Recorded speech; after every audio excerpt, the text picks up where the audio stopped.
Travis d'Arnaud home run lifts Mets over Marlins, 9-8, in 16-inning marathon.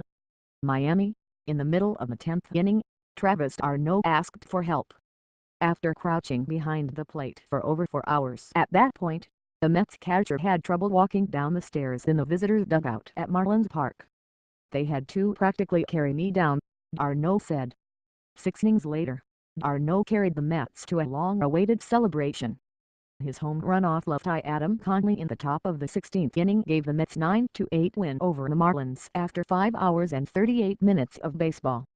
"I think the excitement and the adrenaline of the home run helped," d'Arnaud said of jogging around the bases after his shot to left field.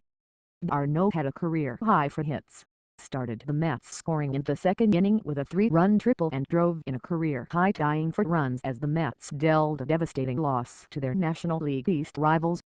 The Marlins blew 2 leads and left the bases loaded in 7th inning, allowing d'Arnaud to score the game-tying run on Michael Conforto's pinch hit double in the 8th.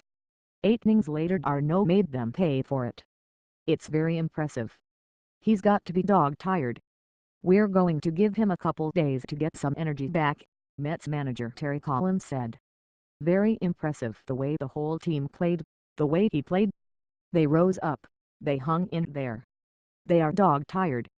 And while d'Arnaud felt it immediately in his legs early Friday morning, the Mets will have to see what the total physical toll on this team will be. The bullpen had to put together 11.1 scoreless innings to make d'Arnaud's home run count.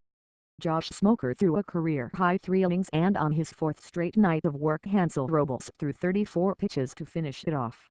"It can affect you for a few days," Collins said. "Guys get very fatigued. I just went around the room and some of the guys want to play tomorrow and some of them are going to get tomorrow off. But it's a win and you gotta get 'em when you can get 'em." Collins not only had to push d'Arnaud, but his entire bullpen. Fernando Salas and Addison Reed pitched 2 innings each and Rafael Montero pitched 1.1 after Robert G. S. Selman blew a 2-run lead and was chased in the 5th inning. Ironically, the Mets had just cut down their bullpen before the game when they activated Juan Lagares. Convinced their starters were ready to go deeper into games, with Zach Wheeler and Matt Harvey being the 2 biggest question marks, they had demoted Paul Sewald to go back to 7 relievers in the pen and 5 position players on the bench. They may be forced to make another roster move before Friday's game because of the taxing their bullpen took Thursday. "We've got 5 of the 7, Collins said. "Montero is okay. The 2 we don't have are Robles and Smoker.